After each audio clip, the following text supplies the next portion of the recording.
We want to say that Kenyans are suffering. You go to any public hospital, you find people are not being attended to, doctors are on strike, and people are dying. There are emergencies on a daily basis. You see accidents on our roads.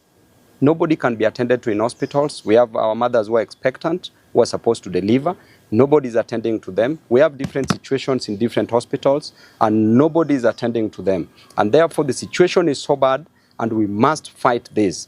And we as members of parliament, we are also in agreement that should the government refuse to listen to the doctors' plight, we will also join them on the maandamanos. We will be with them on the streets to ensure that they demand that which is rightfully theirs. And we want to put pressure on the government so that our people don't suffer on the ground.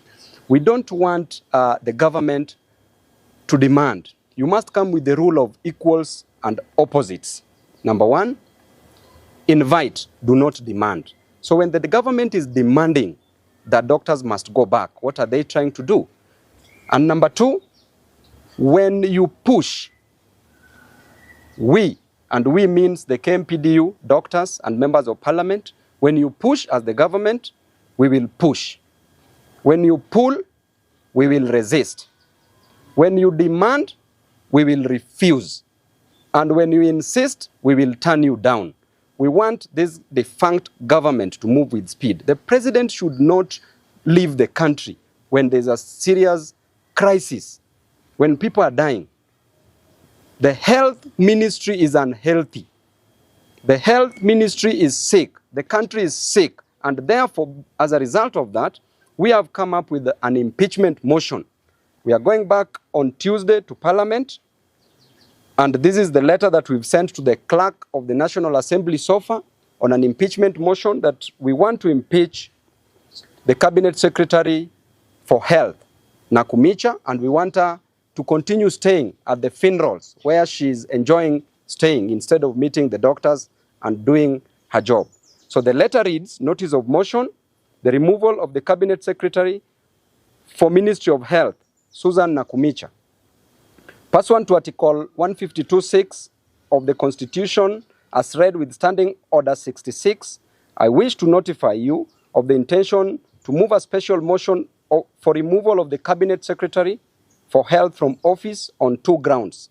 Namely, number one, gross violation of Articles 26(1) and 43(1)(a) of the Constitution, which provides for the right to the highest attainable standard of health respectively.